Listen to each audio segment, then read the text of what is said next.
This is Keep On Cookin', a podcast dedicated to plant-based cookbooks, created, produced, and hosted by a cookbook lover for cookbook lovers. This podcast features interviews with the authors themselves, giving you a behind-the-scenes look at the stories behind the recipes. Here to bring you your weekly dose of culinary inspiration. So grab a cookbook and keep on cooking.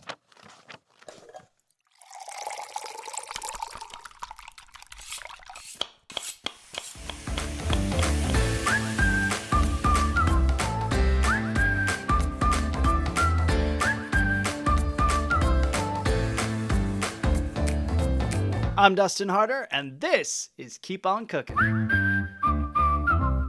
Hello and welcome to Keep On Cooking, the only podcast dedicated to plant-based cookbooks. I'm your host, Dustin Harder, and he's the reason your ex won't text you back. It's my husband and the sole Patreon member of Keep On Cooking, David Rossetti. Hello, darling. It's me. It's me. It is me, that Patreon. It is. It's all you. That $1,000 a month. Oh my God.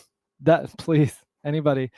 I don't know. If only. I'm like crowdfunding. Crowdfunding gives us the most anxiety ever. So Yes. for those that don't know, we crowdfunded 3 seasons of PTSD. my show, The Vegan Vegan Roadie. Roadie. And crowdfunding is harder for anyone who's done it. They know Mhm. when I say this. Crowdfunding is actually harder than the actual product itself. Yeah, no, that was rough.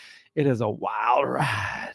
Like when I Wild. said I was going to do the 3rd season, like each season I had to have a very like sit down talk with you and be Yeah. like, Mhm. can we emotionally do this? Can we do this? And you were a trooper, and Yeah. we navigated and we got through. And I'm a trooper pooper. the rewards are great. We have 3 wonderful seasons to look back on of The Vegan Roadie. One in Italy. Yes, one in Italy. So for those of you that don't know, that is We like a almost remember it. Yes, it's like a plant-based version of Diners, Drive-Ins, and Dives. You can still see all the episodes on YouTube or at my website, dustinharder.com. But listen, we're here today to get into this epic book, this huge, gigantic, epic book, Mastering the Art of Plant-Based Cooking, with a very special guest, Joe Yonan. But before that, David, my dear, what's coming up? What's coming up? Jingle. Boop. Try it out. Yes. Okay. New book on the horizon. Wow. You really threw yourself off I there. really did. 'Cause You were like, I've got it. what's I've coming got up? a jingle. What's coming up? So the new book on the horizon, that is what's coming Coming up. is the Taco Tuesday Cookbook, plant-based edition. 52 healthy vegan taco dinners for any week of the year. A collection dedicated to vegan taco enthusiasts, which is like everybody. I mean, Offering hello. a new plant-based taco recipe for every week. How clever. How clever. Attention vegans, Incredible. vegetarians, and plant-eating enthusiasts. It's your turn to experience the fun of Taco Tuesdays with this mouth-watering array of plant-based taco recipes. Millions of people around the world build Taco Tuesdays into their weekly routine, but now that 1 in 5 families includes a vegan or vegetarian, coming at us with the numbers and the receipts in this description. Hello. Thank you. And when even carnivores like to eat meatless on occasion, the standard meat, beef, pork, and chicken tacos don't work for everyone. In 52 recipes, 1 week for every year, best-selling vegan cookbook author, Kate Caspi. Do you see how the title was cut out of that? Yeah. So what I meant was, in the Taco Tuesday Cookbook, 5th plant-based edition, 52 healthy vegan taco dinners for any week of the year, best-selling vegan cookbook author Kate Caspi, it solves this problem deliciously and magnificently with this book, the Taco Tuesday Cookbook. It's available for pre-order now. Now listen, I do want to say, I think great for this book. I love a new taco for every week, but I've said this before. I've said this on TV demos before. We should not be limiting our taco consumption to Tuesdays. Correct. It should be any day of the week, every day of the week, whatever you want it to be. But I understand it for the Taco needs day of is the- every day. Yeah, I understand it though for the needs of the title of this I book, get and it. it's clever. So listen, it's available for pre-order now. This book drops on August 26th, 2025. And now for our segment, No Reason Not to Know Something. Kind of. Yeah, I like it. With the book today being this mammoth book geared towards mastering the art of plant-based cooking, we were curious. What was the first plant-based cookbook? Ooh, turning the pages of time. And it turns out the first known plant-based cookbook is Vegetable Diet as sanctioned by medical men Yep. and by experience in all ages by Dr. William A. Alcott, published in 1838. Can you believe that? As sanctioned As sanctioned by medical medical men and by experience in all ages. Yeah, that's the also full title. interesting, Isn't that wild? by Dr. William A. Alcott. 1838. That's Yep. crazy. Mhm. Alcott, a physician and early advocate of vegetarianism, wrote extensively about the health benefits of plant-based diet and provided guidance on meat-free eating. However, the first strictly vegan cookbook, so Google tells us. Okay. Right. So if y'all know other information otherwise, please feel free to slide into those DMs and let us know. Of course, you can find me Nicely. at Dustin Harder or at Keep on Cooking Pod, or you can bug David at, what is it, D Rossetti? I'm currently on a currently on a social media cleanse. hold. Yes. Well, listen, the first strictly vegan cookbook is The Vegan Cookbook by Faye K. Henderson. That name. Faye K. Ladies and gentlemen, Faye K. Henderson. It was published in 1946. This came shortly after the term vegan was coined in 1944 by Donald Watson and the founding members of the Vegan Society. Oh, Henderson's book focused entirely on plant-based recipes, eliminating all animal products, making it the first cookbook to align with modern vegan principles. In today's episode with special guest Joe Yonan, author of Mastering the Art of Plant-Based Cooking, Vegan Recipes, Tips, and Techniques, obviously the conversation centers around Mastering the Art of Plant-Based Cooking, a comprehensive guide to creating delicious and satisfying meals without animal products. The book explores innovative techniques, essential ingredients, and creative recipes that make plant-based cooking approachable for home cooks and professionals alike. With an emphasis on flavor, texture, and balance, it provides readers with the tools they need to elevate their plant-based dishes, whether they are seasoned cooks or just beginning their journey into plant-based cuisine. Joe Yonan, an award-winning food and dining editor for the Washington Post. Yonan has a prominent voice in the culinary world, advocating for plant-based and vegetarian cooking through his writing and personal experience. He's authored several cookbooks, including Cool Beans, which is a great title for a book. Cool Beans, y'all. Cool Beans and Eat Your Vegetables, both of which celebrate the versatility of plant-forward cooking. His work has earned him multiple James Beard Awards, Ooh la la. solidifying his reputation as a leader in modern sustainable cuisine. Whenever I hear Cool Beans, I think of Kelly Clarkson singing a duet with Reba McEntire, singing Does He Love You on the American Idol season 1 finale when she won and she got to sing Does He Love You with Reba McEntire. I was beside myself. And then Reba walks out and she's like, I just love Kelly. And Kelly literally on the microphone is like, Cool Beans. And I was like, oh, we need to get this gal into media training immediately. Well, but then also talk show. Well, but also her saying Cool Beans like that is why the world loved her. So I'm wrong in this instance. Yeah, I'm very wrong in this instance. But I was like, Cool Beans. I was like, Reba McEntire's in front of your face. You're saying Cool Beans. But now I support. Fancy's in front of your face. I'm into it. Yeah. Well, listen, as we chatted, Joe really shared his insights on how plant-based cooking has evolved and the role it plays in today's culinary landscape. His expertise in crafting vibrant plant-based dishes brings a unique perspective to the conversation, offering practical tips for those looking to deepen their understanding of plant-forward cuisine. But listen, like we said, whether you're seasoned plant-based cook or simply curious about incorporating more plant-based meals into your diet, there are valuable takeaways in this conversation for everyone. And when I tell you this book is big, it's huge, y'all. I actually almost didn't get through all of it with him because I had his interview scheduled back to back with another author, but we made it. Not without me at the end taking a pause, being like, Joe, I'll be right back. And I had to like go to the waiting room and tell my other guests, like, hey, can you hold for a few more minutes? Because the book is just that big and that expansive. But I was very happy that we did get through all of it. And we made it to the end. So here he is to tell us all about the art of mastering plant-based cooking. It's Joe Yonan. As a two-time James Beard Award-winning food and dining editor of the Washington Post and author of multiple cookbooks, he's redefining what it means to eat your veggies. He's practically a superhero in the plant-based kitchen. Please welcome to the Keep on Cooking podcast, the one and only Joe Yonan. Thanks for being here. Thanks for having me. It's great to see you, and Happy New Year. Thank you. You too. Here's to Yes. 2025. Yes. Well, we're going to start off with your icebreaker question here. If your life had a soundtrack, what song would be playing during this season of your life? Right, right.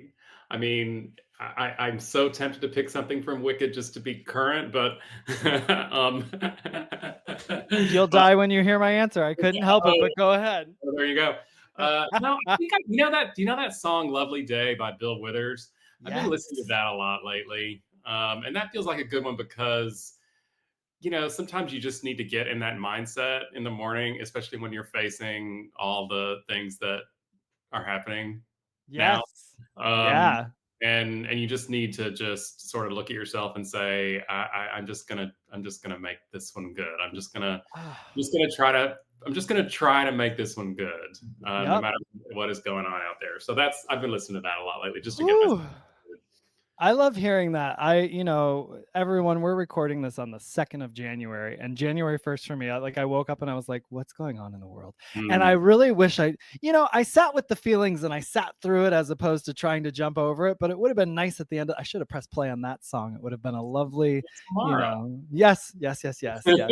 Well, now every day, because that is a great one to It's have yeah, as a sound part of your soundtrack of your life.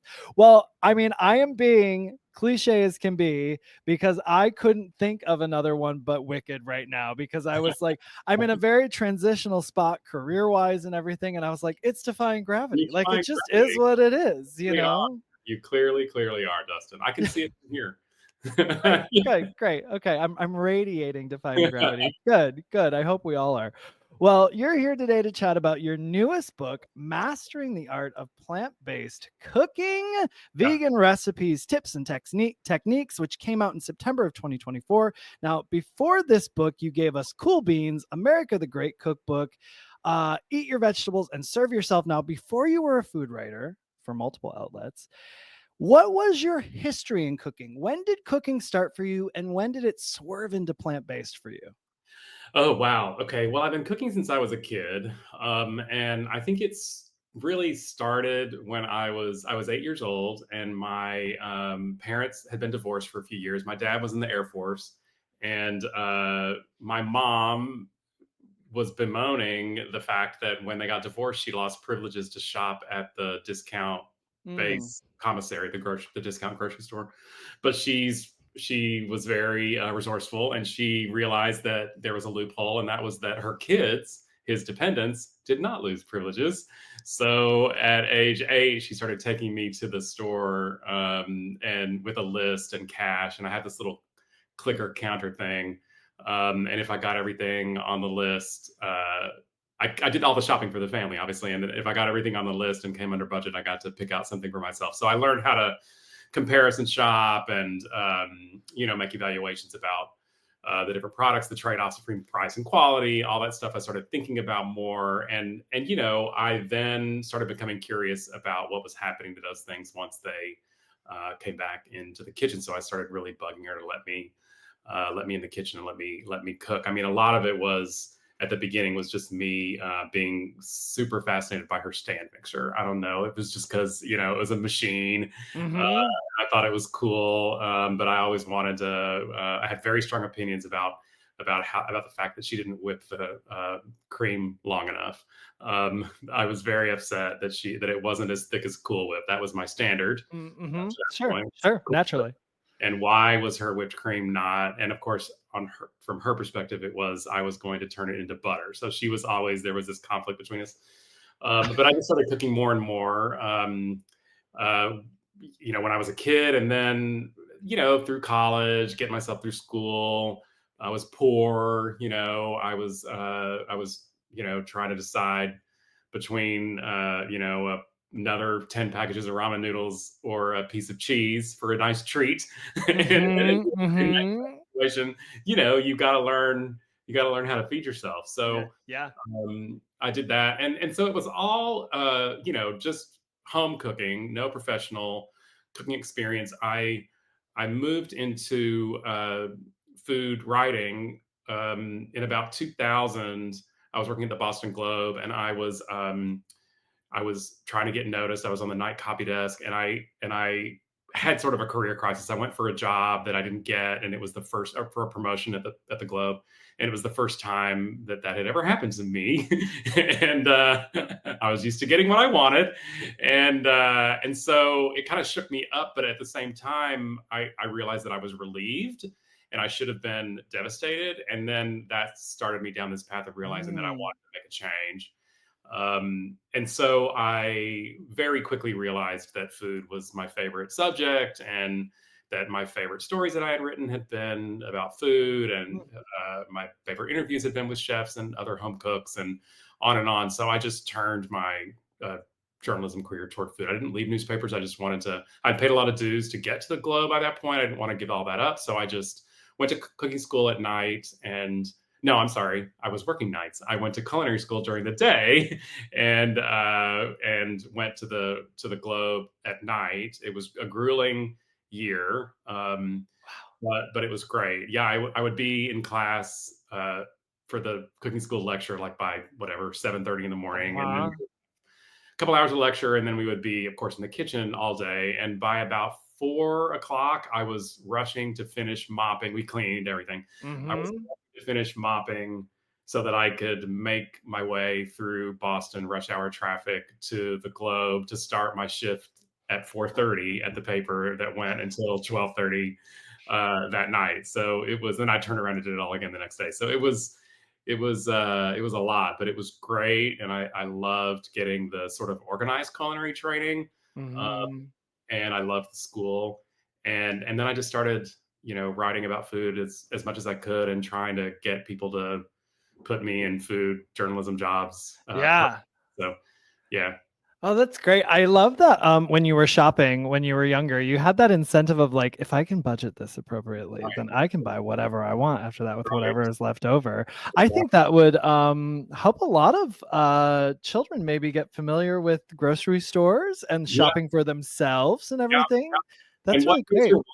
what things are worth, right? Yeah, absolutely. Because I think you don't know when you're a child. You're sort of like, you have no idea what the worth of like what that actual can of something is or the produce of something, Right. And so you Um, treat everything all the same, right? You treat it all the right, same. But right. when you know that certain things are expensive, Yes. then Yeah. you start to treat things a little differently. Especially when you're talking between like the cheese and the ramen too. When you got older, you're like, which one? What do I do here? Yeah. Quantity of Uh, quality. Right, right. Yeah. Yeah, it's amazing you were doing culinary school and working at the same time. When I was in culinary school, I remember there were people that were doing double duty with, I'd say probably half the class was doing double duty, and my mind was blown by. At that point, I was lucky to have like just this certain amount of time where I was like, I'm gonna put culinary school in here, and it worked out for me because I don't know if I could handle it because you start to learn at that point what food business is. You're on your feet most of Yeah. the time, and it's not for the faint of heart for No, sure. And doing double duty, your bandwidth in your brain yeah. is that's It's impressive. I think the only thing that really saved me was the fact that the two things were so different, right? Sure. So, at the Globe, I was sitting at a computer the whole Yeah. time. We had to union negotiated 15-minute breaks twice in the night and one 30-minute break, and they were scheduled. And other than that, you were sitting in your seat at your computer writing headlines and copy editing stories. And it was just a different part of my brain, Yeah. thankfully. So Yeah. I was physically exhausted, but I was sitting down, so that was Yeah. Yeah. helpful. That's when you got your rest. You got to be off your feet just a little bit. Your body got to rest. Well, when did this all sort of take a plant-based turn for you? Well, it happened kind of gradually. Actually, Dustin, I was planning a dinner party. This was about well, it was 2011. I was planning a dinner. I mean, I've always eaten vegetables. Always loved vegetables. I've never been, I'm from Texas, so I certainly have a lot of meat in my Mhm. past. And and but I've always loved vegetables. And I was cooking. I was planning to have some people over, and I was trying to figure out what to make. And I looked in my freezer, and it struck me that I had 20 pounds of beautiful farmers market bought, humanely raised meats that Mhm. I had been buying and not cooking. And it sort of was like a bolt out of the blue, like, oh my god, I'm not cooking meat at home. I was waiting for people to come over to have an excuse to cook it. And I think at the beginning, the more I thought about it, I think it was somewhat of a reaction to all the rich restaurant eating that I was doing. I mean, I'm not a food critic, but I'm the food critic's boss at the Washington Post, and I kind of need to keep up on the scene. And I was learning DC, so I was going out a lot. And I think it was this, eat lean and clean at home so you can eat down and dirty when you're out at a restaurant. Yeah. But then so that was the first thing I realized was, wait, I'm not cooking meat at home. And then the second thing that I immediately realized was, wait a minute, I also feel great. Like, I was like, oh, wait a minute. I just got so much energy, and I feel great, and I feel better than I used to feel. And so I started putting the two things together. So I just kept moving in that direction, not telling myself that I was going to become vegetarian or vegan, but just kept moving in that direction. And lucky for me, this was also when I don't think it's just because I was in a position to notice it all of a sudden. I do feel there was something going on around that time that saw a lot more chefs and restaurants paying attention to the way that they cooked vegetables. And I think some of it had to do with the small plates trend. It kind of shook a lot of restaurants and chefs out of the mindset that there needs to be, a protein starch inside on the plate. Sure. But I just started also noticing, the eating vegetarian at home was a reaction to eating everything in restaurants. Well, then in restaurants, I started noticing all these great new vegetable and vegetarian treatments of things. So I started trying more and more of those. And then I just started eating more vegetarian in restaurants. And then I went for a year to live with my sister and brother-in-law in Southern Maine. In 2012, I got a book contract, and I was escaping some personal and professional things. I just needed a break. Sure. And so I went to live with them for a year, and they grow almost all their own food on their homestead. And it's beautiful, and they're incredibly good at it. And my sister's a longtime vegetarian, and my brother-in-law was turning that way. And so a year. I want to go live with them. I'm like, what? Right, pretty great. Actually, I need some help, Dustin. I'm there for it, please. No, it's pretty great. So I spent a year, helping them, hauling manure,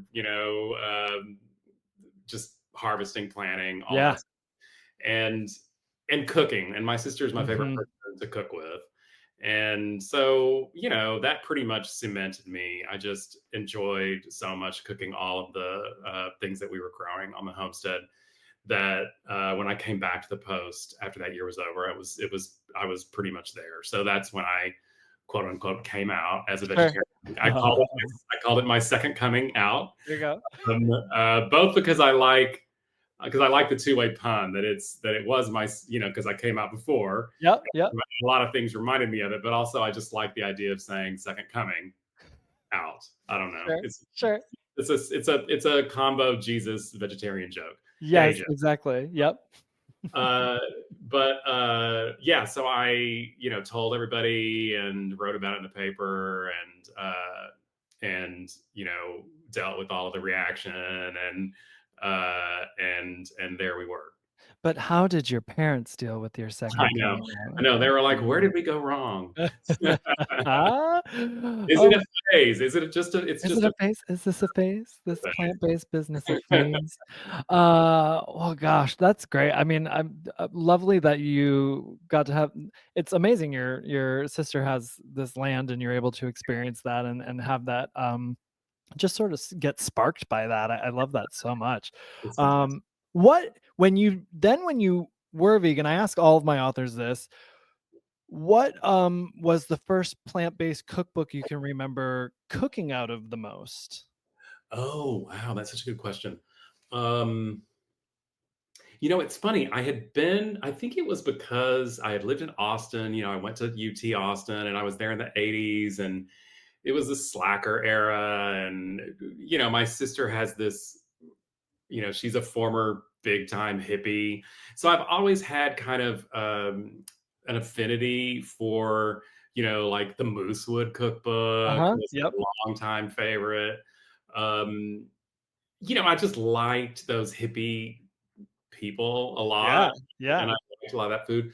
So I remember that one being a big one. I also remember Sundays at Moosewood being a big influence on me. Now, this is a big book in which they at the restaurant. I don't know if they still do this or not, but at the restaurant on Sundays were there. I think they've integrated all this now, but at the time, Sundays were their like international day. Okay. So Okay. I mean, One day. now it sounds really cheesy, right? Like, of Right, course, right. we all cook like this all the time now, which is wonderful. But that was when they kind of did their little global tour of recipes, and so the Sundays at Moosewood cookbook is global vegetarian cooking. So that was one that I remember. I remember really loving vegetarian cooking for everyone. Deborah Madison, of course, was huge. My sister turned me on to this old book called Seven. Wait, oh no, Seven Seasons. That sounds. Seven See, Seasons. this is why I asked this question. It's my favorite answer to get because I end up going and buying them then. So I feel like Yeah, someone has said this one before, but I can't think Seven the exact. Oh man, I'm not getting the title quite right. It's a Yeah. Seventh Day Adventist book, and it was groundbreaking. And there's you look at it now, and there's still some really great things in there, but the photography, of course, you're Yeah. like, oh my lord, people, like, please make this look more appealing. So it Yeah. doesn't really Yeah. stand up in that way, but really, really great. Lots of from scratch. Yeah, Pieces. recipes over photography. I mean, that original Moosewood cookbook, it has drawings, right? I don't think it has photos in it, right? Ollie Katz's hand Yeah. drawing. Yeah, yeah, Yeah. yeah. Yeah. So I mean, we've come leaps and bounds when it comes to sort of capturing the crave-worthy, drool-worthy aspects of food. It's kind of the world we're in now. But listeners, it used to be that you were the appealing part of the recipe was the actual text of the That's recipe. right. You would read the recipe and go, "Oh my gosh, it sounds good." Oh Right. my goodness.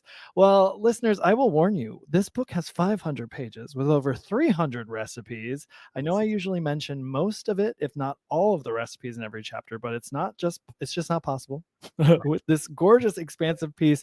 But I'm not going to waste another second here. I'm going to dive right into this and we'll give this as much time and attention as we can tonight in mastering the art of plant-based cooking, vegan recipes, tips, and techniques. Joe, you start off with a fabulous introduction that covers ingredients like fruits and vegetables, grains, beans, aquafaba, and pasta, mushrooms, nuts and seeds, coconut milk and cream, the almighty nutritional yeast, tempeh, tofu, seitan, miso, dried seaweed, and spices. You also get into the equipment and supplies from graters, sheet pans, high-power blenders. You even touch on composting, and then you get into the first chapter of recipes titled building blocks. So before we dived in, I noticed you use time indicators like weeknight, weekend, and project for your recipes. To me, this feels much more practical than simply saying something like 30 minutes Yeah. because time is subjective, right? Depending on when I turned my first manuscript into my publisher, they were like, Dustin, does that really take 15 minutes? And I was like, well, when I do it. And they were like, they were like, so and I mean, I was like chopping things so fast, and I was like, "This is going to be 30 minutes or less. This meal will be 30." But like, the truth is, it was for me because I would be like That's going right. so fast to make it fit under 30 minutes. So was that sort of why you shifted the indicator there? Yes, exactly. I mean, we do time estimates at the Washington Post, and for mine, and we try really hard to be realistic with them, but it's so subjective, as you say, and we get so much reaction to them. Sure.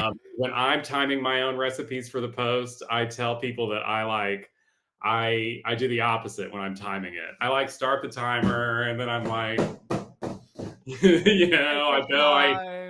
I empty the compost bucket. I like try to build in all this stuff to make it because I'm too fast. I mean, it's really helpful, right? When you're a home cook to get fast, but I don't want to promise people, something that they're going to be disappointed in. So yeah, I try to think of, okay, is this the kind of recipe that you would make on a Tuesday night? And those were generally an hour or less. And the weekend ones are really, most of them, the vast majority of them, they're only weekend because with a lot of plant-based cooking, there's an overnight soak of nuts or seeds or grains involved in a recipe. And so I don't want to tell people that it's a weekday recipe if they get to it and realize that it's only appropriate for a Tuesday night if they had remembered to start it on a Monday night. Sure.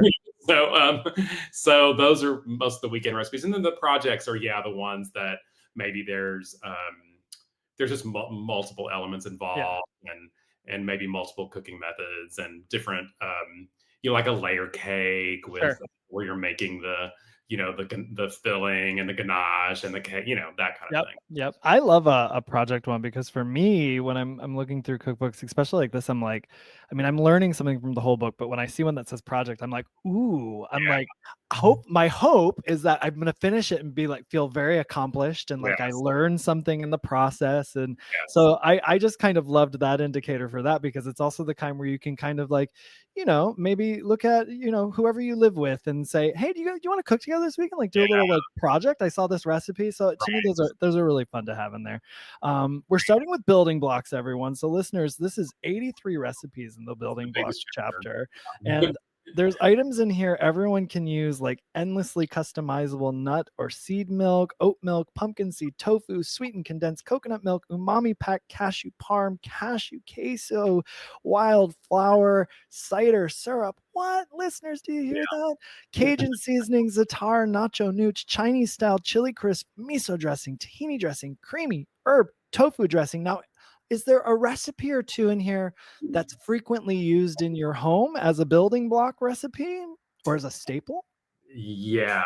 So just this past weekend, I made another batch of the cider wildflower syrup, which I really, really love. Now, this is something that I thought about because I was thinking about how, vegan cooks, especially if you're purist, don't use honey because it's considered to be an animal product / insect product. And there's some disagreement about whether, you need to or whatever. But I wanted to show people that there's a really cool way to make something that's actually, Dustin, it's better than honey. I have to say that because it's got this incredible tanginess to it. And I love tangy flavors. So I realized that there was this. Yeah, that's it. I'm just holding it up for anyone who's watching the podcast as opposed to listening. It's so easy. And I realized how to make it, or an idea of how to make it, when there was a bee-free honey was the name of a product years ago that I remember seeing and liked, and it was aimed at people who wanted a honey substitute, and its only ingredient was apples. And then I remembered that there's this, I spent a long time in New England, and there's this traditional New England condiment called boiled cider. And it's just exactly what it sounds like. And you just take apple cider and you boil it down until it's a syrup, and it's delicious. And so I knew I had it. And I thought, well, maybe it'd be fun to kind of get a little bit of that honey wildflower aspect by steeping a tea bag, or some tea bags in there. And I tend to use like a lavender one that has some lavender in it, and you steep it in the cider, and then you just boil, and it becomes this delicious kind of sweet, tangy syrup. Yeah, it's great. And later in the book, I use it in a baklava recipe to show it off. And again, if you're like, I love baklava, but something with that much honey is also incredibly sweet, which, that's kind of the point. But the cool thing about doing it with the wildflower syrup is that you get this tanginess added to it too, which makes it, to me, I love sour flavors. So I love that. I make that very, very often. And the other one that I make frequently that I'm really proud of is that pumpkin seed tofu that you mentioned. Okay. Because it's just so fun to have a tofu that's a little bit different, that's not a soy-based tofu. I love soy, but some people avoid soy. Some people might be allergic to soy. And I was kind of similarly to the bee-free honey, I was in love with this product at the grocery store called Pumfu, which is an excellent product. And it's a pumpkin seed tofu. And I had noticed that it's just pumpkin seeds and water. And I had been working with this recipe with Miyoko Shinner who founded the wonderful company Miyoko's Creamery.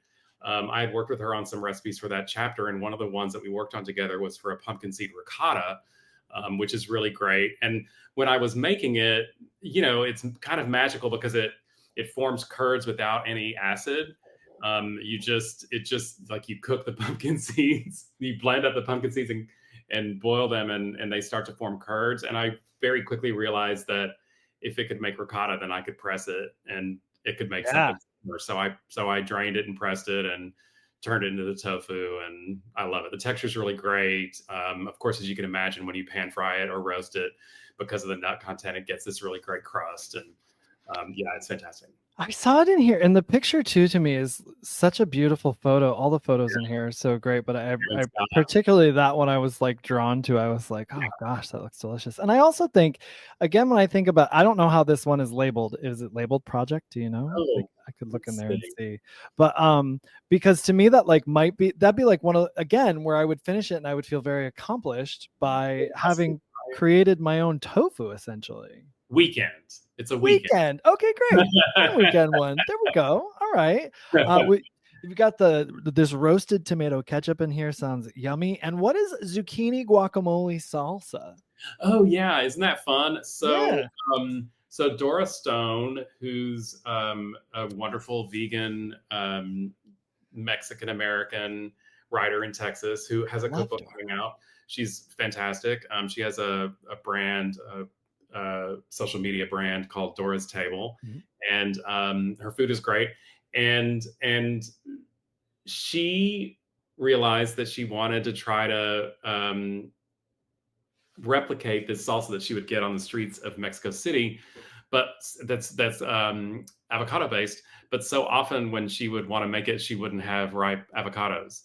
So she just reached for zucchini once. She always had zucchini around. She reached for zucchini, and it worked really beautifully. And so she and I worked on that together. I just think it's really fun, and I love avocados. But one of the problems with avocados is you can never seem to buy them when they're ripe. Sure. You buy them when they're hard, and then it's this whole like prayer about is its path to ripeness going to sync up with my path to guacamole? It's like you never really know. So yeah, she and I worked on a lot of salsas together. Oh, I love that. You get the avocado too, and then it's just like that day where you're like, oh yes, I'm gonna get to that, and then like the next day suddenly it's bad, and you're like, that was literally like 12 hours. It was perfect yesterday. What just happened? Yeah. Like yes. Like hard mush. And zucchini's like the sleeper vegetable, I swear. Did you see that zucchini apple pie that was out there? Oh yeah, very cool. I thought you were gonna be like, I created the zucchini apple pie. I mean, hey, I wouldn't put it past you with this book. But when I saw it this summer, I was like, okay, I'm intrigued. And I had a friend who was allergic to apples, so I was like, all right, let me like do a variation of this. And it was delicious. And then I thought about it and I was like, well, it's apple pie spices with zucchini. Right. So like it's gonna, taste, but it was the texture of it and everything. You sliced it like apples and it came out. It was delicious. I loved it. I was like, there's an old mock apple pie recipe that's been around for decades and decades and decades that uses Ritz crackers. I saw that recently. Where did I see someone? It looks gross when they were making it, but then when it was done, I was like, "Oh, wow, that's an apple pie." I mean, it's interesting that you bring that up because similarly to the zucchini, of course, what works about it is that the pie is mostly about the taste of the spices, and that's something that I discovered a lot with plant-based cooking and a lot of the recipes that I've worked on over the years is that often it's not the meat that we're responding to necessarily in a recipe. It's all the other things that make it. It's all the spices and flavorings that make it. Yes, all the flavors. That things like people go like, ooh, tofu. If they get like grossed out, I'm like, what do you like? We're just gonna cook this up. We're gonna season it with stuff you like. You're gonna love it. It's gonna be delicious. Calm down. Or in this case, pumpkin tofu. Well, this book is already starting us off in an expansive way here with all of these base recipes to build upon throughout the book. And like I told you, everybody, there's, I think I said 83 in that first section. So I hate to cut that short, but we're going to move into breakfast and brunch. Mhm. Some standbys like soft and creamy tofu scramble and fluffy pancakes perfected with the Joe Yonan touch there that will have you coming back to them again and again as breakfast staples. What is a breakfast you would recommend from this chapter for someone who just picked up the book? Well, it's you're picking all my favorite recipes are Dustin. So no, the Speaking to me, what can I say? Then we need to have a meal together, apparently. I mean, the pancakes are one of my favorites, and I think what's so interesting about them is that they're one of the recipes that I often refer to show that you don't always have to think about plant-based cooking as a matter of substitutes. Mm-hmm. So, for instance, there is traditionally in a pancake recipe there are eggs. Well, I didn't use a flax egg or a chia egg or a store bought egg substitute to make the pancakes because you realize that with something like pancakes, what is the egg doing? It's providing leavening, of course, but there's so much more leavening coming from the baking soda and the baking powder. Yep. It's providing some fat, but there's lots of ways you can get fat. It helps provide structure, of course, but in a pancake, how much structure do you really need, right? It's only rising a little bit. You don't want pancakes to be tough. So this is basically, it's a traditional approach to a pancake in every way, except there's no egg, and I use a little apple cider vinegar to help goose the leavening of the baking powder and the baking soda, and that's an old plant-based trick that people have Mm-hmm. used with cakes. I remember I first read about it in one of Fran Costigan's books. Yeah. She's written wonderful vegan cake books. So what it does is, you just get these nice fluffy pancakes and you're not tasting anything off, or there's no other things going on like with flax or chia in there. It's just Sure. a traditional pancake. You use any kind of plant-based milk that you want. And what I like to do when I make pancakes, and I've always done this, is I always add things to them on the stove.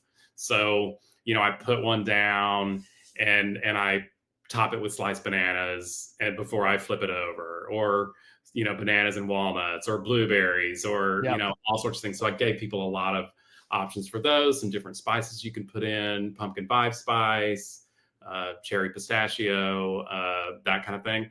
But you can also just make the pancakes. Yeah. And that to me is, I mean, doesn't everybody love pancakes? I think so. I mean, it was one of my picks. Are you a purist with pancakes, or do you find you want to have the stuff in it? I like them also. No, I'm not a purist. Okay, I'm both ways too, but usually, like, if I go out to get it, suddenly I'm like, give me like a straight up pancake. I just want to have that. Yes. I like them both, though. Yes, I do like them both. I mean, I am a purist about maple syrup. Sure. Absolutely. I would expect nothing less of you. I mean, I can't with anything else. I can't. So anything else is disgusting. It's disgusting. Get it away from my pancakes. That is exactly right. It's a pancake ruiner, is what it is essentially. Yeah, absolutely. My husband and I I'm in Chicago, and we went on a little out of town trip for New Year's, and we were in St. Joseph, Michigan, and we went to a little place called Mason Jar Cafe, and Right. we went there. We drove like 25 minutes away from where we were staying because they had vegan pancakes on the menu, and they were the most delicious vegan pancakes. Right. And I've got a place across the street from me here, and they've got one breakfast item called you'll love this, veritable vegan epiphany, it's called, is the place. Oh my god. On the menu? Yes. Okay. All right. But and it's got the scramble, it's got breakfast sausage, it's got Okay. hash browns, right? So every time we go, we're like, wow, we can have a full breakfast, like we're happy, we're fine. But I've talked to the owner and they were kind of like, well, what else can we do? And I'm like, first of all, you can do so much. Second of all, I was like, just like pancakes, just Pancakes. give us like the pancake option as well. Like have that there too. Right. So it is amazing. You can do all of these wonderful things that are so easy to do, right? Where you don't have to get the egg replacers and all that stuff like that. And some restaurants are really stepping up to it, or people can do it from this book. Other great items in here like lemon blueberry scones, zucchini apple breakfast bread, PB&J granola, sweet potato maple sesame spread, masala breakfast potatoes, pineapple macadamia oats, berry smoothie bowl, chocolate protein shake, avocado basil smoothie, yes, mango almond milk smoothie, also here for that, flaky biscuits with shiitake gravy, so many great stuff in the breakfast chapter. But now I'm feeling a little bit snacky, which is great because we are landing on the appetizers and snacks chapter with hard to resist items like crunchy kale chips your way. Listen, kale chips, what's your secret to a great kale chip? What are we getting in this book? Well, you're getting great technique.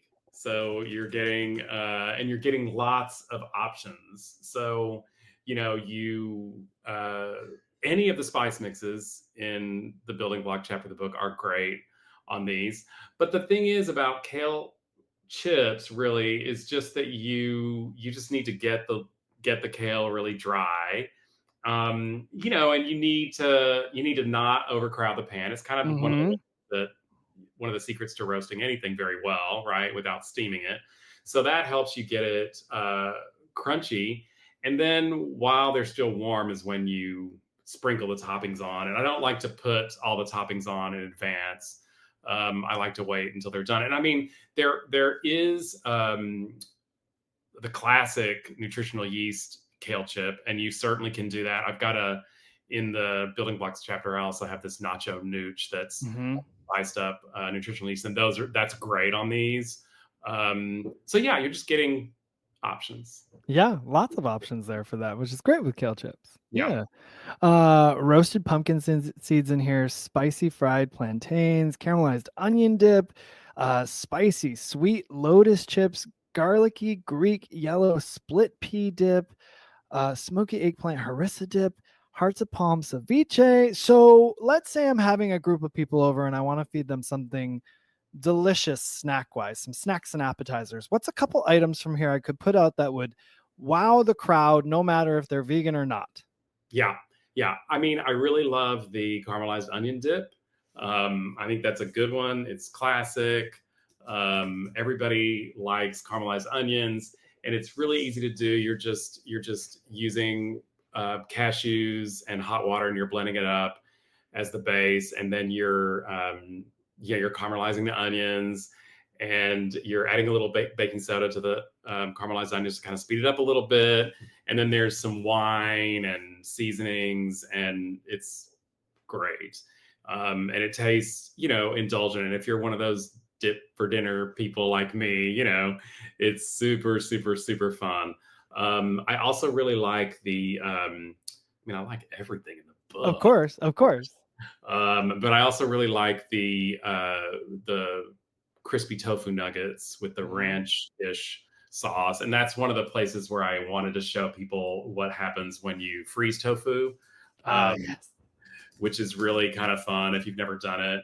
I don't do it all the time, but I usually try to keep some kind of tofu in my freezer most of the time so that if I ever feel like doing it, I can just thought I'd do it. And what it does that people don't know is that it gives it this chewier texture. It kind of makes it a little bit, for lack of a better word, Dustin, meatier.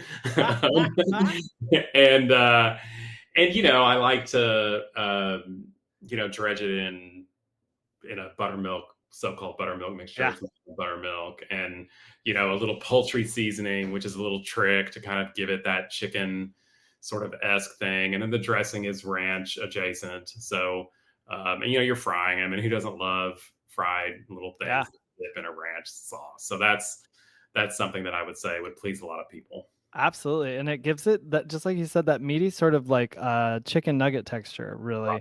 And I never thought about this technique is so great because of that varied texture that you get. I never thought about, because I always forget. Like I'm always like, oh, I want to do that. And I'm like, oh, I should have had that freeze. So I should keep a Store it. block in the freezer like you're Store it doing. in the freezer. Yeah. Yeah, just have it It doesn't done. matter how long. Doesn't matter how long it's in there. Yeah, But no, yeah, not at all. So I yeah, should just keep one in there from now yeah. on. That's my bad.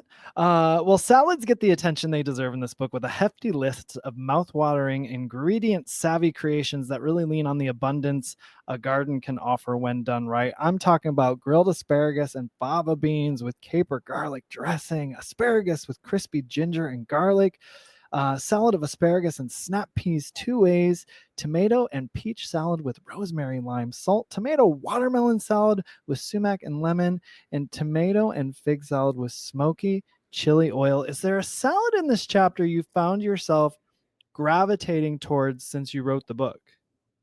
That last one, Oh Dustin. yeah. Oh, The tomato fig salad with chili oil. I for can't stop making it when tomatoes are in season. It's I'm like, this interview's done. I gotta go make this right now. it's so good and it's so surprising. Because I don't know, you just don't typically think of tomatoes and figs together, but of course it makes sense. They're in season at the same Yeah. time. Yep. So of course they go well together. And then the chili oil is just something you throw together really quickly in the pan. That's great. I've made many times the broccoli tabbouleh, which I love. I have a Middle Eastern background, and I have very strong opinions about tabbouleh, and and I'm somewhat of a purist about tabbouleh. So you might find it interesting that I would be advocating a broccoli tabbouleh, which is Sure. anything but traditional. But the thing is, the way in which I'm a purist about tabbouleh is the fact that is about the proportions. So too much American tabbouleh feels like a grain salad. It's like a bulgur salad with parsley in it, and tabbouleh really should be a parsley salad with bulgur in it. Sure. And the broccoli, plays the part of the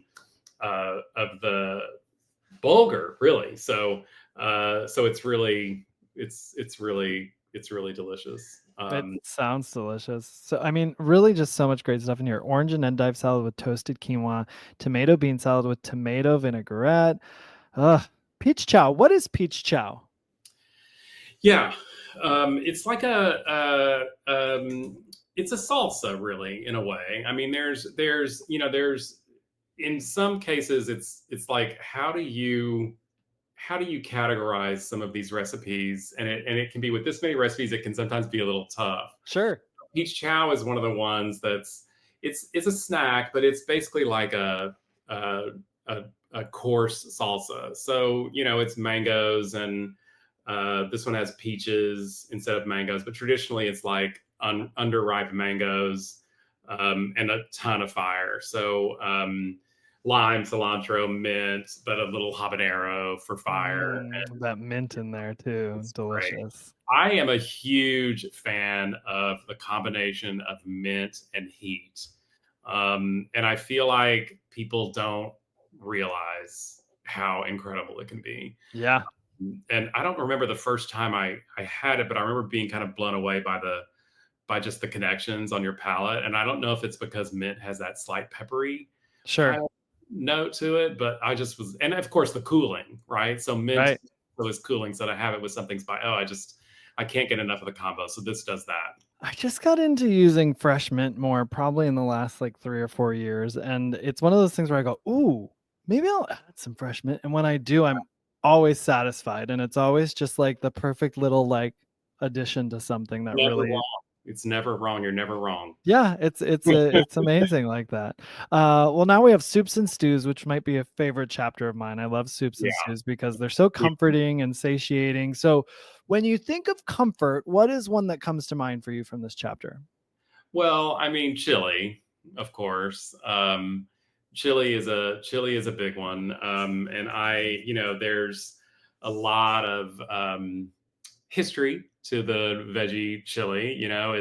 It's I think got a reputation as being like I don't know. It maybe isn't as glamorous as some other plant-based food might be, because people just think of like some hippie kitchen with, some stoned cook with a joint hanging out of his mouth, like some chili with a burned wooden spoon. Right.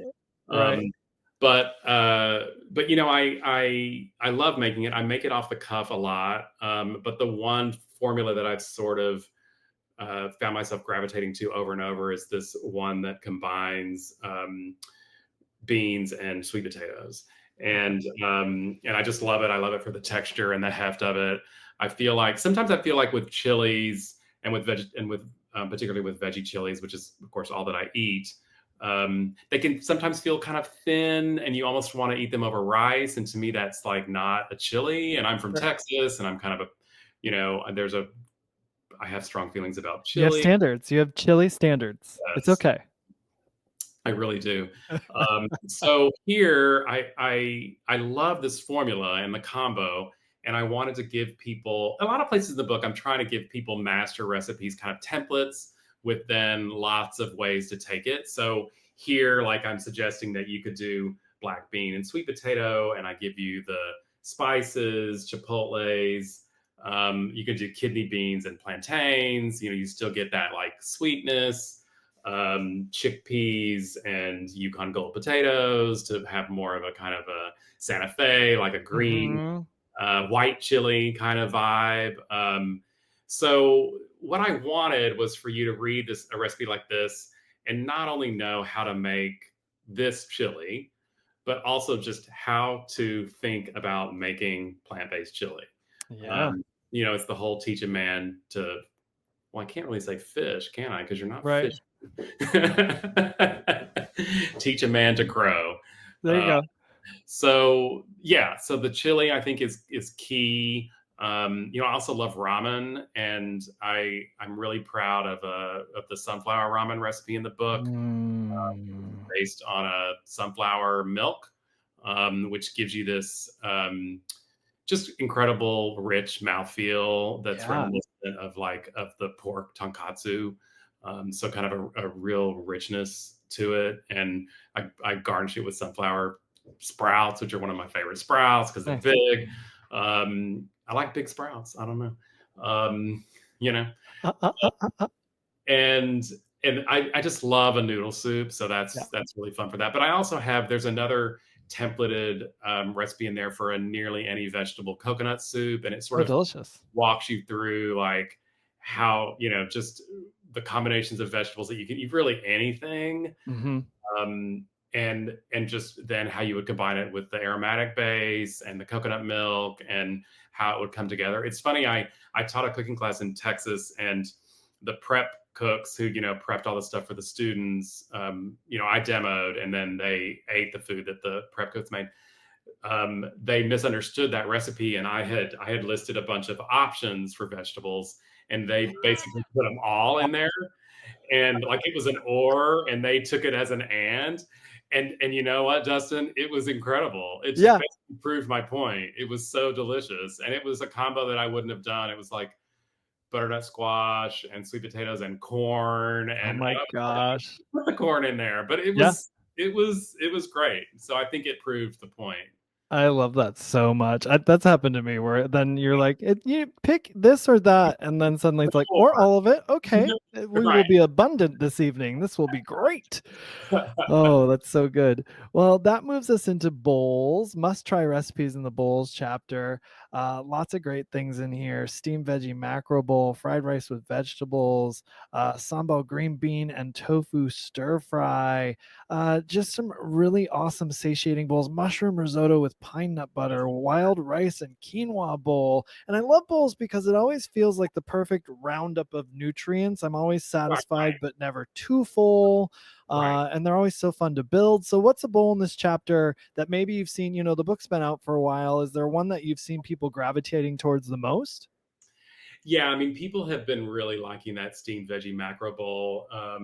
Heidi Swanson, who writes the 101 Cookbooks blog, who's a cookbook author that I idolize, she wrote about it recently. And it's just, it actually came from my realization that, when you're putting together a book of this size, sometimes you want to make sure that you're covering a lot of bases, of course. And I wanted to make sure that in addition to styles of cuisine, that I was also covering cooking methods. Mhm. And I realized, and I had a huge spreadsheet that was trying to track all this and everything. And I realized at one point that I love steaming. I love steaming. And I had hardly any steaming in the book. So steaming is just, I think, really underrated. It's fast. I feel like you can control the doneness because it's gentle. And this is a take on a pretty classic vegan dish, which is sometimes called a bootable. So it's brown rice. Really, you could use any other whole grain, and then it's broccoli, squash, asparagus. There's some tempeh in there to give you some protein. You steam the vegetables, but you crumble and pan fry the tempeh with this 5-spice. It's great. Yeah, Yeah, it sounds great. And also, just again, everybody, I mean, that the book is giving what it promises here. People are getting technique, and they're also, I love the options that you're giving within the recipes for people to sort of, what I like to do sometimes, you try the recipe as it is, and then you're already giving people the freedom to sort of say, hey, but like, what do you like? What do you like? What don't you like? And sort of build on your own taste. Like, absolutely. It's so important. It's so important. I want people to make it their own. Make it their own, and then you'll make it over and over again when you make it That's your own, right. which is the cool part about it. And speaking of things you'll make over and over, everyone can get on board with pasta and other noodles, which is the chapter we're in right now. I have my eye on the tortellini and charred onion and carrot brodo. If you could have one pasta from this book right now, what would it be? Justin, I don't understand how you just pick the same things that I was going to talk about. I really, I wrote down that I wanted to talk about the tortellini and brodo. Tell me more about it then. Well, it's what I love Why about. would you pick it?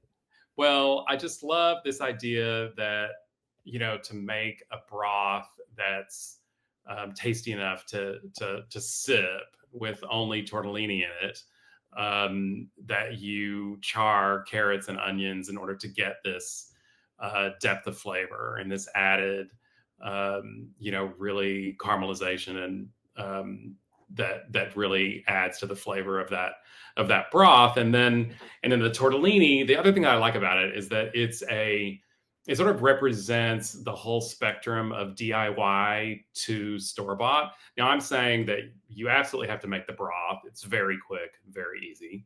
As far as I know, you can't go out and buy vegan charred onion and carrot brodo. Sure. It's very easy. But the tortellini, you can use store-bought vegan tortellini or ravioli, or you can make tortellini with vegan wonton wrappers and use a store-bought vegan ricotta, or you can make the pumpkin seed ricotta in the book and put them in your store-bought wonton wrappers, or you can make pasta. Yeah. You can make a vegan quote unquote egg pasta that is phenomenal, and it comes together mostly through force of will and elbow grease, because you hand knead it for a good amount of time. I made this for a dinner at Rustic Canyon in LA, and which is a phenomenal restaurant, and they did a dinner for the book, and they assigned me this dish, which was awesome, except for then I was hand kneading the pasta for like, okay. 45 minutes straight, because you had to break it down into manageable pieces. But you're like, someone else doesn't want to do this one? no, really I was exciting. like, I'll just taste and tell you if it's good or not. No, it was a blast. And so that's what I love about it. And then when you get it, or you make it and you serve it, it's just these beautiful, plump tortellini floating in this crystal clear broth with maybe, little parsley leaves on there. And it's just so appealing. And I don't know. I love a dish like that. and you can, and what I love about this one is that, yeah, you can make as much of it yourself as you want. That's great. People can either, they can make it as simple as they need it for themselves, or you're meeting them where they're at, which I think is one of the awesome things about this cookbook is really sort of meeting people where they're at and giving them permission to say you can store by that, or you can make it from scratch. You can make it a weekend or a project situation if you want to. Right. Other great stuff in here: cashew mac and cheese, creamy pasta with mushrooms. We got all-purpose crisp bread crumb topping, and he mentioned the pasta. You have a fresh egg pasta in here. There's the ricotta tortellini and penne with eggplant vodka sauce, cold chewy Korean noodles. So many great pasta and noodle options in here. And now we enter into the casseroles category here, with offerings like baked ziti, baked stuffed shells, cheesy butternut squash, and potato bake and eggplant rollatini. You can't go wrong with the casseroles chapter, y'all. This leads us into filled and stacked dumplings, sandwiches, tacos, and more, serving up items like bok choy tofu dumplings, stuffed green chili peppers, Swiss chard tamales, and empanadas Santa Rita. What is something you're serving up from here for friends and family? What's something you love to make from this chapter? I mean, I'm a veggie burger freak. So, I've spent really much of my plant-based cooking life perfecting a veggie burger recipe. I love it. And I have very strong feelings about it. And so I've been working on it for a really long time. And so the veggie burger recipe in this book, I think is definitely a standout. It's another one of those where I'm telling you, here's basically how to do it. Here's how to think about it. And then here's a bunch of swap in and swap outs of, like, this one is it's mushrooms and beans based. And you chop everything by hand, because I think that a food processor is the enemy of a veggie burger. And I write that down. And so this one has tons of texture, and it's in a world of Beyond Burgers and Impossible Burgers and burgers that bleed beet juice. I wanted to show you that a burger with discernible actual vegetables can also be delicious, and how to make it. And so you're telling me it does not fall out of the bun and squish out of the bun when we make it, right? Factor is the worst, Dustin. Okay, so factor, I can't take it. I can't either. It made me angry for a very long time. Yes. All right, then we're safe with your burger. That's what I like to hear. I'm gravitating towards those crispy tacos with potatoes. That's what I have my eye on here. A taco and then potatoes in it, like, it's a win-win for me every time. Yeah, it's a traditionally called potatoes dorado, and yeah, they're incredible. Next is knife and fork, center of the plate mains. So let's say someone gets this book, they're having a dinner party. What's the first thing they should make from here for their guest? Oh, I love a whole roasted vegetable. And I'm kind of obsessed with them. So I would say obsessed with vegetables? I wasn't onto that yet. I know. It's hard to newsflash. I really love the whole roasted beets with mole. That's a standout. I give you two different sauces for possibilities, and that's because one of them goes really beautifully with a red beet and one goes really beautifully with a golden beet. If you wanted to do some really showy dinner party project, you could do both of them.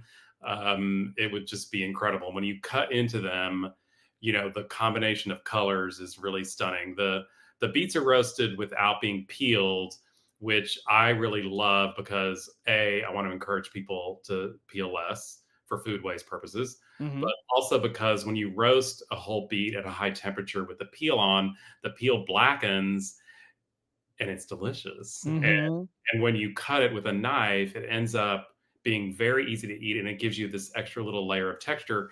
And when you enrobe it in the mole, when you cut it, you also get that little line of black. So with the brown mole and the red beet, you get this gorgeous brown mole, the black line, and the red interior. With the golden beet, you get a green pumpkin seed mole Mm. and the black line, and then this gorgeous yellow interior. They're stunning.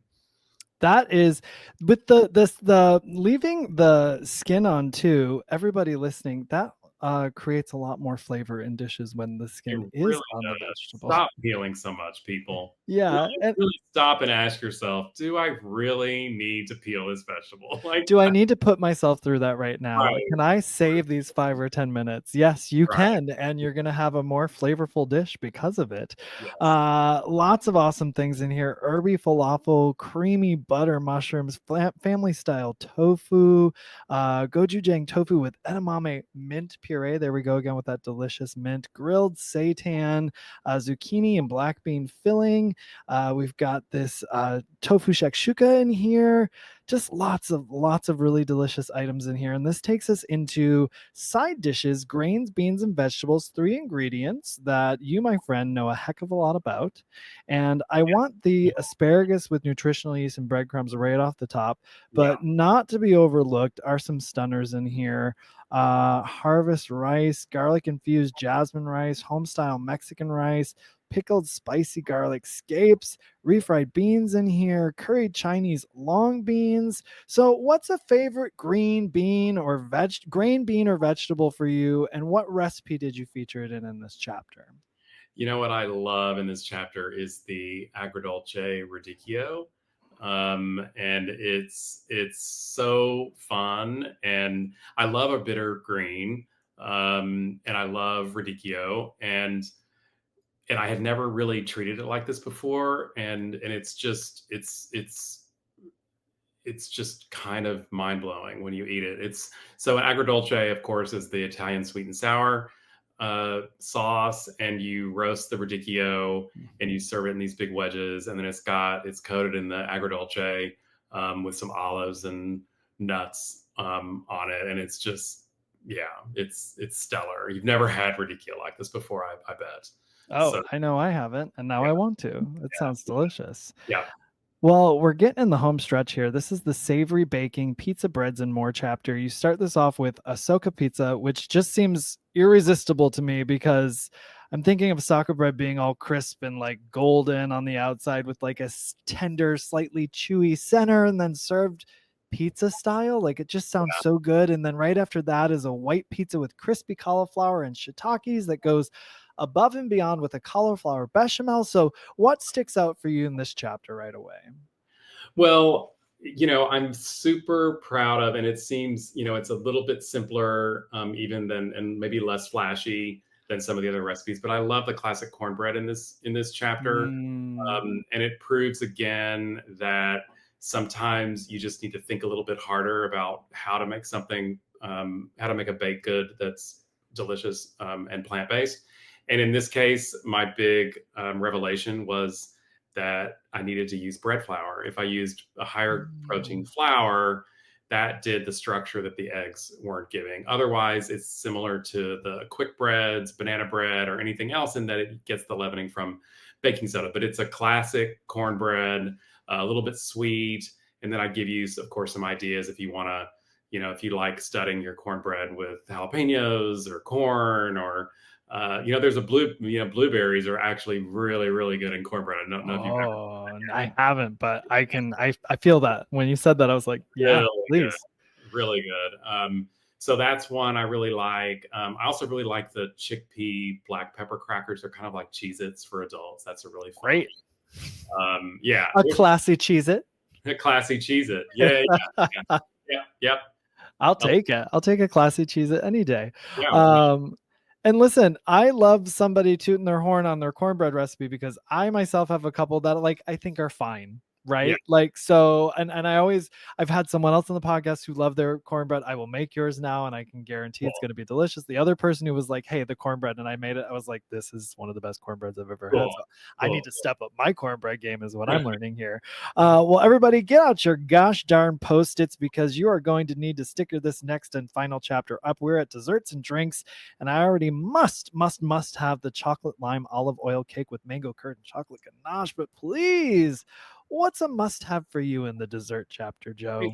It's the ice creams. It's the ice creams, Dustin. I mean, the ice creams, the nut or seed butter ice creams are really, it's just a really fun recipe, really incredibly easy recipe.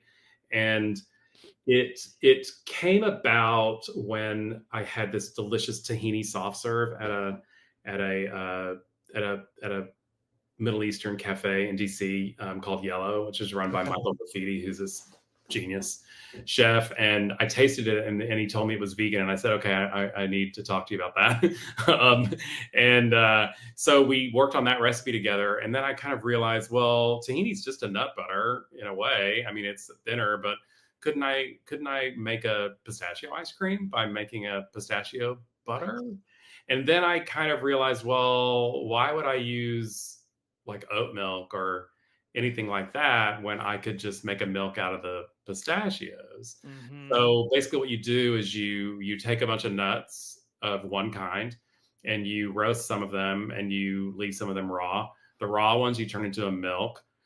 Some of the roasted ones you turn into a nut butter. You save the rest. You combine the nut milk and the nut butter with some sugar on the stove, and then you process it in an ice cream maker and you fold in the rest of the roasted nuts. And then you have, what I love about it, I don't know, Dustin, I'm sure you've had chocolate sorbet. Yes. Yeah. So the thing that chocolate sorbet, well, the first time I had it, I wasn't eating a plant-based diet, but what I was so impressed by was the clarity of chocolate flavor. And the Mhm. reason, of course, that there's a clarity of chocolate flavor in chocolate sorbet that you don't get in chocolate ice cream is because the cream dilutes the chocolate flavor. Sure. There's Sure. nothing wrong with cream. Right. Yeah, I'm not saying that.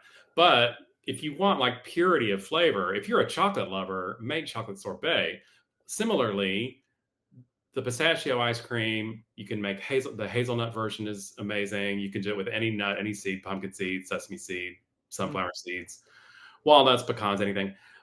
Is that you get that clarity of that nuts flavor. And Yeah. I like recipes where there's a clear flavor.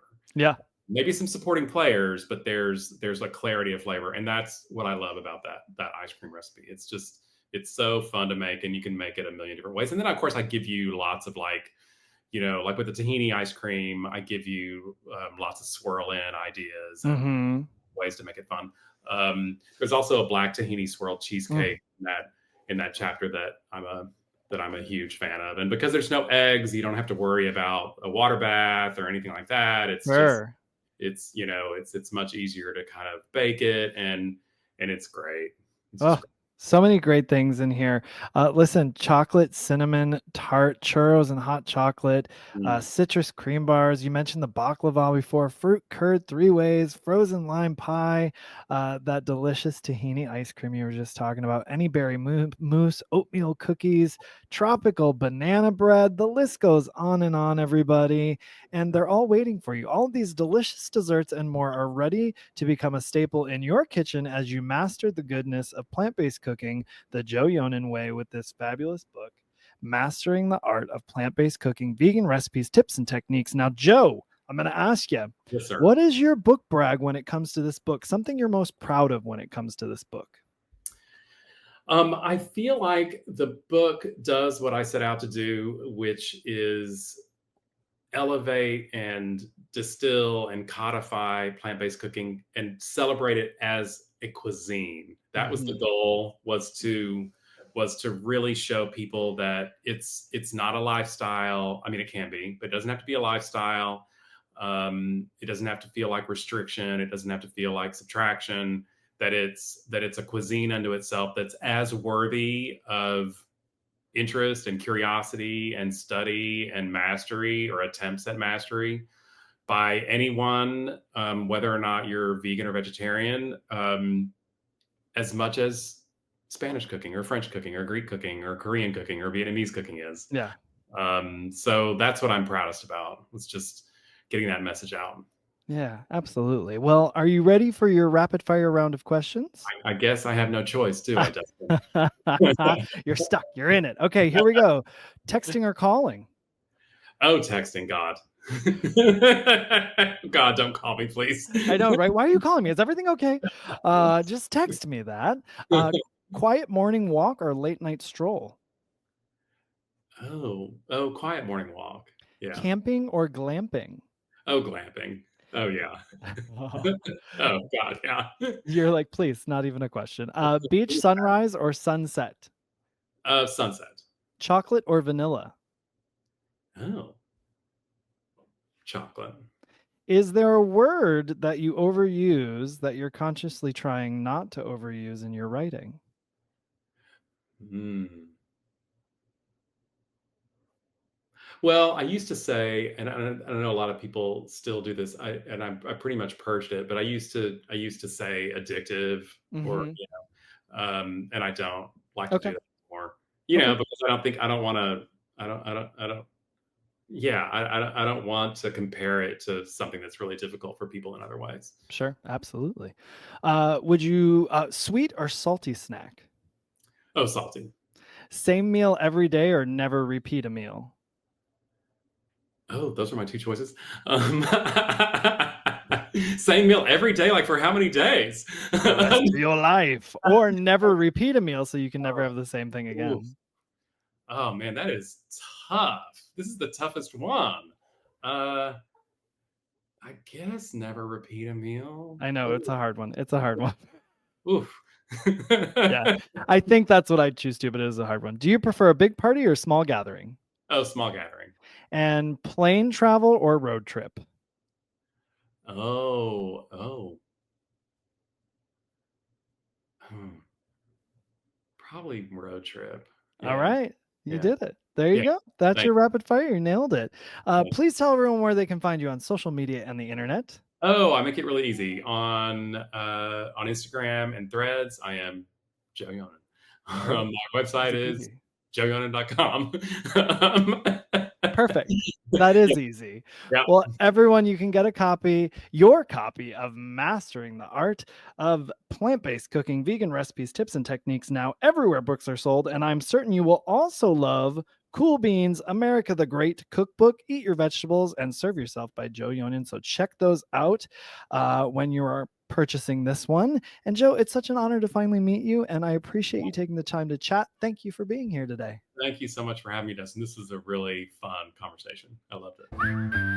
Thank you so much for listening. We'd be so grateful if you would rate, review, and subscribe wherever you're listening to this podcast. It really does help us. Yes, thank you so much. And don't forget to check out keeponcooking.com for all of the latest in recipes and Keep On Cooking updates. This has been a Muzzy Cat production.